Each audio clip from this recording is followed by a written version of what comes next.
Assalamualaikum warahmatullahi wabarakatuh. الفاتحة بنية الشفاء والصحة والعافية والسلامة مع التوفيق والهداية، وأن الله يرزقنا علما نافعا وعملا متقبلا ورزقا حلالا طيبا كثيرا مباركا فيه من غير تعب ولا نصب ولا مشقة، إنك على كل شيء قدير. ولهرة النبي المصطفى رسول الله محمد بن عبد الله صلى الله عليه وسلم وأزواجه وذريته وأهل بيته وأنصاره وأصحابه، ثم إلى أرواح الأنبياء والمرسلين والأولياء والشهداء والصالحين والأئمة المجتهدين والعلماء العاملين، خصوصا إلى روح سيدنا المهاجر إلى الله أحمد بن عيسى، سيدنا الفقيه المقدم محمد بن علي البعالوي، ثم إلى روح شيخ قدر الجيلاني، ثم إلى روح مؤلف هذا الكتاب إما النووي البنتاني، ثم إلى روح كي صف النظامي، ثم إلى روح كي عبد الله الشافعي، ثم إلى روح كي عبد الراشد عبد الله الشافعي، ثم إلى روح حبيب محمد بن ألوي الحميد، ثم إلى روح أستاذ إحسان بن شافع الدين، ثم إلى روح أستاذ هجي فتح الرحمن بن هجي أحمد صرح وأصولهم وفروعهم وذوي الحقوق عليهم أجمعين، ثم إلى أرواح آبائنا وأمهاتنا وأجدادنا وجداتنا وأصحابنا وقرابتنا ولمن له حق علينا، لجميع المسلمين والمسلمات والمؤمنين والمؤمنات، خصوصا إلى روح حجي ساوي بن حجي باسا، ثم إلى روح حجي مرتا بن حجي ساوي، ثم إلى روح حجي بتاسم بن حجي ساوي، ثم إلى روح حجي بتامين بن حجي ساوي، ثم إلى أرواح أهل جميع الحاضرين، ثم إلى أرواح أهل بهجة الهداية، أن الله يتغشم بالرحمة والمغفرة. لهم الفاتحة. أعوذ بالله من الشيطان الرجيم. بسم الله الرحمن الرحيم. الحمد لله رب العالمين الرحمن الرحيم مالك يوم الدين، إياك نعبد وإياك نستعين، اهدنا الصراط المستقيم صراط الذين أنعمت عليهم غير المغضوب عليهم ولا الضالين، آمين. الحمد لله رب العالمين، والصلاة والسلام على أشرف الأنبياء والمرسلين سيدنا محمد وعلى آله وصحبه أجمعين، أما بعد. Yang saya hormati para asatidzah, para hujjaj, tokoh masyarakat, para orang tua, bil khusus orang tua kita Bapak Haji Effendi Ali, Bapak Haji Ibrahim, Bapak Haji Masudi, Bapak Haji Bakhtia Haji Gunawan, Bapak Zainuddin Ustaz Ayatullah, Ustaz Haris, Bapak Asmari, Bapak Ahmad Ahya, Pak Haji Suhada, guru kita Ustaz Namin Setiawan, Bapak Marjuki, Bapak Abu Salim, Bapak Haji Rojali, Bapak Haji Bakhtiar, Habib Zain Al-Munawar, Bapak Haji Abdul Aziz, Bapak Haji Warsono, Bapak Heli, Bapak Haji Yusmerli, Erlan, dan juga tukang duduk kita Bapak Hasan Sabuh dan seluruh jamaah. Mohon maaf tidak menyebutkan satu persatu namanya, namun tidak mengurangi rasa takzim hormat saya pada bapak-bapak, ibu-ibu, dan saudara-saudara sekalian. Puji syukur kita panjatkan kehadirat Allah Subhanahu wa taala yang banyak memberikan kita nikmat, nikmat iman, nikmat Islam, nikmat sehat wal afiah, nikmat taufik wal hidayah, nikmat panjang umur, yang karena dengan nikmat itu semua kita hadir di Masjid Nurul Hidayah ini dalam rangka melaksanakan kewajiban kita, yakni salat subuh yang kita laksanakan secara berjamaah, dilanjutkan dengan talabul ilmi. Mudah-mudahan niat langkah kita ke tempat ini mendapatkan ridha, barakah, pahala dari Allah Subhanahu wa taala. Salawat dan salam semoga tercurahkan pada baginda Muhammad sallallahu alaihi wasallam serta keluarganya, sahabatnya, dan para pengikutnya setia. Hadirin yang dimuliakan Allah Subhanahu wa taala. Kita sekarang masuk di awal hari pertama daripada 10 hari terakhir bulan suci Ramadan, tanggal 21 Ramadan, yang dikenal pula awal masuk dalam fase itqun minan nar, pembebasan dari siksa api neraka. Inilah kegundahan para ulama, para orang saleh ketika mereka beribadah, mempertanyakan dalam diri mereka masing-masing, selamatkah nanti di akhirat? Bebas nggak dari siksa api neraka? Bahkan orang-orang sekelas Rabi'ah Al-Adawiyah saja masih mempertanyakan hal tersebut dalam dirinya, khawatir tidak terbebas dari api neraka. Ketika dia hendak dilamar oleh orang, diajukan pertanyaan, satu saja pertanyaan bisa dijawab, maka dia bersedia menikah. Seorang sufi yang bernama Rabi' Al-Adawiyah. Pertama dia tanya, kelak ketika dia meninggal dunia, dia dalam keadaan husnul khotimah atau su'ul khotimah? Itu pertanyaan yang sulit dijawab. Yang kedua, dia tanya, nanti di kubur datang dua malaikat yang nanya, Raqib, Munkar dan Nakir. Ya, punya pertanyaan Munkar dan Nakir, mampukah dijawab? Tak bisa dijawab pula. Kemudian nanti di akhirat, ketika Allah Subhanahu wa taala menimbang amal baik dan buruknya dan memberikan buku catatan amalnya, dia menerimanya dengan tangan kiri atau tangan kanan. Orang yang melamar pun nggak bisa jawab. Pertanyaan terakhir, ketika orang-orang melewati jembatan Shirathul Mustaqim, apakah dia termasuk orang yang selamat atau tidak dalam melewati jembatan Shirathul Mustaqim? Orang tersebut pun tidak bisa jawab. Sekelas Rabi' Al-Adawiyah masih bingung, masih was-was, bisa melewati itu semua apa tidak. Kita yang ibadahnya itu sedikit, yang amalnya juga sedikit, paling tidak juga punya kekhawatiran seperti itu, selamat atau tidak kita di akhirat. Karena belum tentu orang yang punya label kiai, punya label ulama akan serta-merta selamat di sana, belum tentu. Ada orang yang dianggap baik sama orang-orang di kampungnya, soleh luar biasa, alim luar biasa, kemudian dititipin amanah, menjaga amanah. Ketika amanahnya mau diambil, titipin duit. Orangnya udah meninggal. Kemudian ditanya sama ulama, bagaimana caranya duit saya bisa balik? 1000 dinar. 1 dinar itu 4,25 gram. Kalau di duit itu kan banyak itu, ya kan? Ditanya, coba kamu cari sana di sumur Zam-Zam, sebut namanya. Kalau dia ahli sorga, dia akan nyaut. Datang ke sumur Zam-Zam, dia teriak-teriak, orang itu nggak nyaut juga. Kalau begitu cari sana di sumur Barhut di Yaman, itu adalah sumurnya neraka.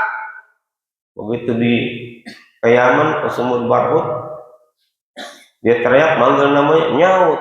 Ternyata orang soleh, orang alim ada di neraka. Kemudian ditanya, saya nitipin duit sama kamu 1000 dinar, taruh di mana? Tuh, saya taruh di bawah bantal saya. Saya taruh pokoknya percis di bantal saya, di bawahnya itu gali. Terus sebelum itu ditanya lagi, kenapa kamu masuk neraka? Kata dia, saya punya saudara perempuan, dan itu orang miskin, kere, datang ke tempat saya minta bantuan, saya kagak bantu, dan Allah murka gara-gara itu. Orang soleh gara-gara nggak bantu saudaranya, mutusin silaturahmi, nggak masuk surga, masuk ke neraka. Nah itu yang kita khawatirkan. Kita banyak amal, banyak misalnya sedekah dan sebagainya, lupain saudara, bisa juga masuk. Bahkan ada punya anak soleh, solehnya luar biasa, tapi tetap masuk ke dalam neraka. Itu yang menjadi kekhawatiran kita.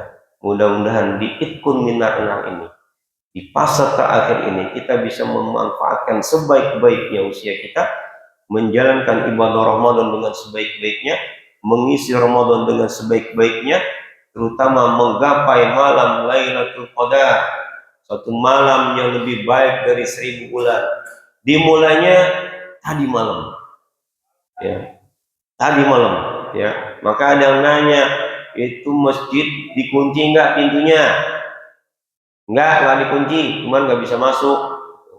Nah, kalau bisa masuk, ya nggak dikunci yang situ, yang dikunci nggak pintunya? Tahu ya. Nah, didorong bisa masuk. Yang mau itikaf bisa. Belum juga ada yang nanya sama saya, Ustaz, ini malam ada itikaf nggak? Saya bilang saya mulai malam 23 aja.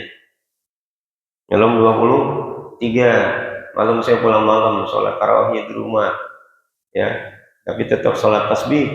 Itu saya nggak ngajak anak-anak saya nggak ngajak bini saya, udah sholat tasbih sendiri. Nah, tanggal 2 malam 23, malam Ahad, insya Allah kita adakan sholat tasbih di sini mulai setengah satu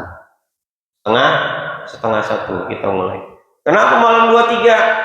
Resep Imam Al-Ghazali, dan orang yang mengamalkan resep Imam Al-Ghazali ini, kata beliau, saya belum pernah gagal mengamalkan resep Imam Al-Ghazali dalam mencari malam Lailatul Qadar. Kata Imam Al-Ghazali, kalau orang puasanya mulainya hari Sabtu, maka malam Lailatul Qadar itu akan datang di malam 23. Malam 23 kapan? Malam Ahad, ya kan? Malam Ahad bagi kita. Nah, kalau mau cari lagi malam Seninnya, ya. Karena ada yang puasanya hari Minggu, ya enggak? Nah, 2 malam itu. Sebaiknya dari semalam sampai terakhir. Itu sebaiknya. Mudah-mudahan kita memperoleh malam Lailatul Qadar, malam yang lebih baik daripada 1000 bulan. Ingat, 10 akhir bulan Ramadan jangan berbuat maksiat. Kalau amal baik dilipat gandakan sampai dihitung 84 tahun, maka amal jahat pun sama, dinilai 84 tahun. Jadi kita mesti hati-hati. Ya mudah-mudahan kita selamat dari api neraka. Amin ya rabbal alamin. Qala sahibul musannif rahimahullahu taala wa adaman nafa bihi wa bi ulumihi wa bi asrari fid darain. Al-maqalatu al-hadiyah wal ishrun. Qila la ghurbata lil fadil wa la watana lil jahil ay al-muttasifu bil ilmi wal amal kana mukraman mu'azziman indan nas fi ayyi baladin kan fakana kullu baladin indahu watanan walau kana ghariban wal jahilu bi khilafin dhalik ila akhirih wallahu ta'ala a'lam bissawab. Pada makalah yang ke-21 ini, dalam kitab Nasail Ibad dikatakan, la ghurfata lil fadil, tidak ada keterasingan bagi orang-orang yang punya keutamaan, bagi orang-orang yang punya ilmu, tinggal di mana dia nggak bakal asing. Wala waqana lil jahil, tidak mempunyai tanah air bagi orang yang bodoh. Maksudnya bagaimana? Orang yang punya ilmu, di mana aja dia tinggal, dia nggak akan merasa asing. Kenapa? Orang tahu orang itu punya keutamaan, orang tahu dia itu punya ilmu, sehingga apa? Dia nggak akan merasa asing di negeri orang. Imam Syafi'i rahimahullah ta'ala, dia lahir di Gaza yang saat ini dibombardir, lahir di Palestina, kemudian dia merantau kemana-mana, meninggalnya di Mesir. Jauh nggak? Jauh. Di Palestina dia terkenal, di Baghdad dia terkenal, di mana dia terkenal? Di Mesir pun terkenal. Bahkan sekarang dia pun masih terkenal, fatwanya masih diambil. Kenapa? Orang punya ilmu, punya keutamaan, di mana aja dia tinggal bermanfaat untuk orang. Orang Indonesia yang kitabnya ini kita baca hari ini, dan kitab-kitabnya dikaji di pesantren-pesantren, mengarang kitab lebih dari 115 kitab. Lahir di Serang, di Banten. Ya. Imam Nawawi Al-Bantani, namanya Umar. Dikenal Imam Nawawi Al-Bantani, lahir di Banten, belajar di Indonesia, kemudian mondok, kemudian belajar lagi di Mekah, tinggal di Mekah, ngajar di Mekah, jadi imam Mekah, meninggal di Mekah, dikuburkan di Mekah. Kuburannya masih awet sekarang. Kuburannya masih awet. Tinggal di mana aja dia bisa hidup, asalkan dia mau bergaul. Coba lihatin, hanya Haji Warsono tinggal di mana? Lahirnya di mana dia? Lahir di Jawa, tinggal di Kebagusan, punya kemampuan. Apaan nih kemampuan? Rajin hadir di masjid, dikenal sama orang, ya enggak? Yang lebih jauh, tanya tuh Haji Bakhtiar, lahirnya di mana? Gue tahu, lahir di Aceh. Ya. Bergaul di sini, rajin ke masjid, kemudian sering berdialog. Dia nggak merasa asing di sini. Kenapa? Punya kemampuan, bahkan jadi ketua pembangunan. Haji Gunawan tinggal lahir di mana? Di Jawa juga. Ya nggak? Di sini nggak merasa asing, nggak merasa asing. Ada saudaranya. Kenapa? Punya kemampuan. Ya. Haji dari mana lo? Berlan, ya kan? Tinggal di sini. Punya kemampuan. Siapa saja yang punya kemampuan, punya keutamaan, tinggal di mana saja, dia tidak akan merasa asing. Asalkan dia bisa bermanfaat dengan orang lain. Khairun nas anfa'uhum linnas. Dan sebaliknya, orang yang asli kemudian dia tidak punya kemampuan, maka dia akan merasa asing tinggal di negerinya sendiri, tinggal di daerahnya sendiri.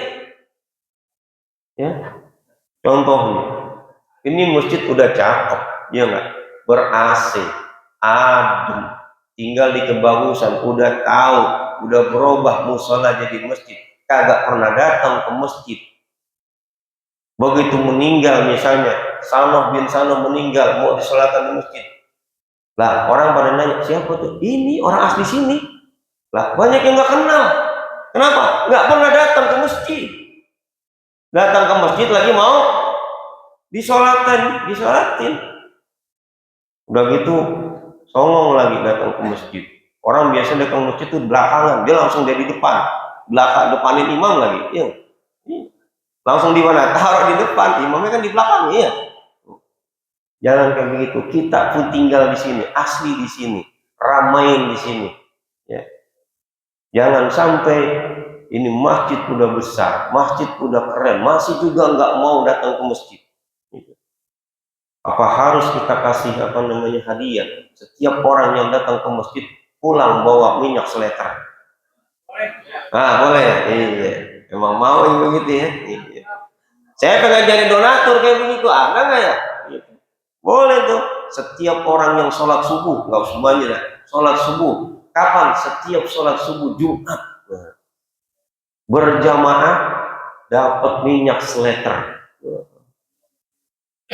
Ya nggak apa-apa, awal-awal begitu. Kan ibadah kita masih begitu, masih ngarep-ngarepin hadiah. Iya. Lama-kelamaan, wah, kalau udah terbiasa, sebulan dilakukan, bulan kedua dilakukan, bulan ketiga dilakukan, bulan keempat enggak. Lah, ini hari Jumat tumben nih kagak ada nih, Jumat mungkin. Jumat depan kali ada, gitu kan. Datang lagi Jumat depan, kagak ada lagi. Oh, tanya Nagasa Fisik, tanya DKM, gimana ada nggak bulan depan? Insya Allah, Jumat depan kali. Biar Jumat depan lagi, kagak ada lagi. Udah terbiasa, nggak butuh lagi tuh minyak yang seliter, ya kan? Butuhnya yang 3 liter. Iya. Karena ditagih yang seliter kemarin kagak keluar-keluar gitu kan. Karena ada orang yang datang ke masjid mesti dimotivasi. Dan ingat, masjid itu bukan hanya tempat ibadah, bukan tempat kita sholat doang, tempat kita berkomunikasi, tempat kita bersilaturahmi, tempat kita ngaji dan lain sebagainya. Makanya ketika kita datang ke masjid itu niatnya jangan satu. Kita kalau ke masjid niatnya cuma satu. Ngapain? Mau sholat berjamaah. Udah berjamaah doang, ya dapat pahala jamaah. Tapi kalau seandainya niatnya banyak, saya mau sholat berjamaah, 1. 2, saya mau mengikuti sunnah Rasulullah. 3, saya ingin mencari ridho Allah. 4, saya mau bersilaturahmi dengan saudara-saudara saya semuslim. 5, saya ingin dosa saya dihapus. 6, saya ingin bersedekah di masjid. 7, saya ingin iktikaf. Terakhir, misalnya saya berniat sebagaimana orang-orang soleh berniat ketika datang ke masjid. Wah, udah dapat semua. Gitu. Tapi kalau cuma niatnya sholat jamaah, ya dapat 1 doang. Tapi kalau niatnya banyak, dapatnya banyak. Ya. Kapan dimulainya? Ketika kita melangkah mau ke masjid atau sambil jalan. Di sini pun udah sambil sini nih, udah duduk nih, lupa niat iktikaf, niat iktikaf aja. Bagaimana niatnya? Nggak usah pakai bahasa Arab, repot. Ya nggak? Saya iktikaf di masjid selama saya berada di masjid, udah selesai. Dapat pahala iktikaf. Saya niat bersilaturahmi, dapat pahala silaturahmi. Orang yang punya kemampuan, punya keutamaan, dia tidak akan merasa asing tinggal di mana aja. Tapi sebaliknya, orang yang tidak punya kemampuan, tinggal di negerinya sendiri, tinggal di tempatnya sendiri, dia akan merasa asing. Karena itulah, manfaatkan sebaik-baiknya tempat tinggal kita sendiri. Siapa lagi yang mau ramaikan masjid kalau bukan kita? Masjid ini ramai kalau punya subuh gabungan. Benar? Kuliah suruh gabungan Jumat ramai, Sabtu ramai, Minggu ramai.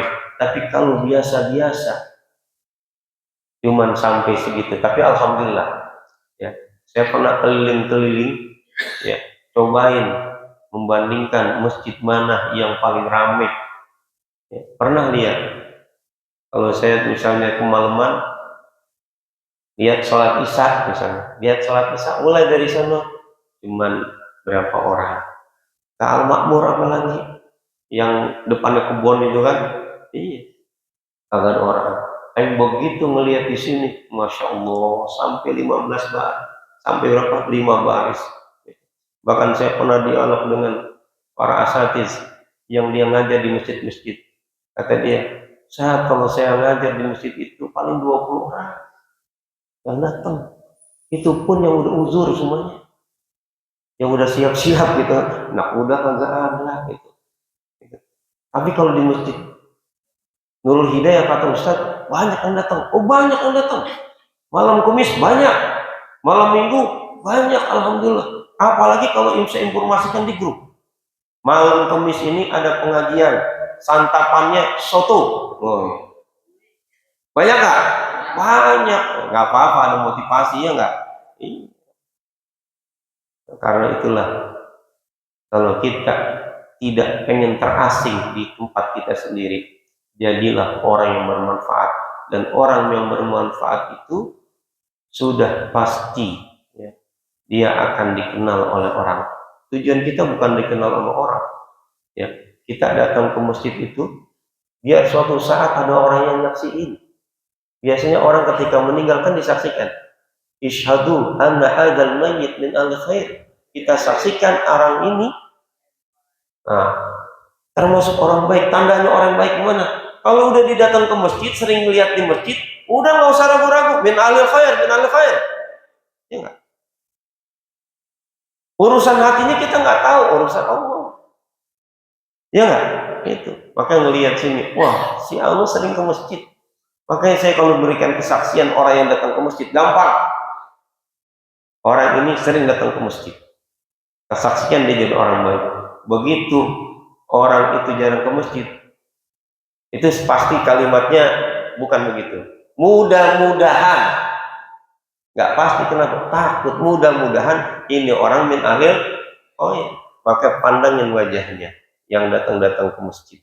Ya, pandangin wajah-wajahnya. Suatu saat kita akan menyaksikan saudara-saudara kita ya yang meninggal dunia. Karena kata Allah, engkau adalah saksi di dunia.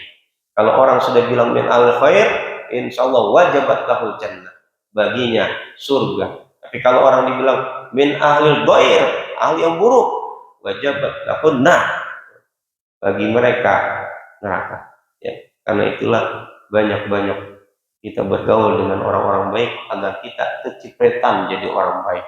Tadi saya mau singgung nih, mudah-mudahan orang yang punya proyek 33 miliar kita kecipretan, cuman asal jangan dapat informasi aja ya. 33,4 miliar. Nah, jamaahnya belum dapat kecipretannya enggak? Iya. Minimal nasi kebuli lah ya, gitu kira-kira ya, gitu, dapat proyek. Ya mudah-mudahan apa yang saya sampaikan ini bermanfaat, khususnya untuk diri saya sendiri dan jemaah pada umumnya, dan mudah-mudahan kita bisa melewati Ramadan ini dengan baik, dengan aman, dan mudah-mudahan semua yang hadir hari ini Allah takdirkan mendapatkan malam Lailatul Qadar, malam yang lebih baik daripada 1000 bulan. Lebih kurang mohon maaf. Assalamualaikum warahmatullahi wabarakatuh. Al-Fatihah.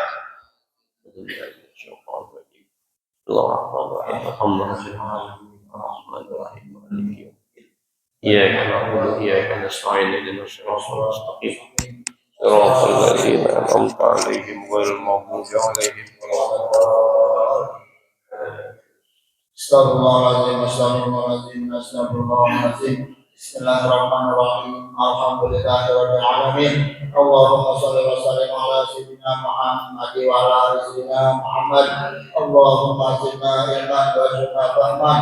Allahumma aghnina bil ilmi wa zidna bil ilmi wa akrimna bil taqwa wa jamilna bil afiyah. Allahumma hasin akibatana fil umuri kulliha wa ajirna min khizyi dunya wa azabil akhirah. Allahumma ahdina fi hudak wa ta'ana mimma yushaqqu fi ibadah wa la tu'alina wa yansiwa wa la taj'alna mimman khalaqam wa hasbunallahu wa ni'mal wakeel wa la hawla wa la quwwata illa billahil aliyyil azim. Rabbana atina fid dunya hasanah wa fil akhirati hasanah wa qina adzabannar.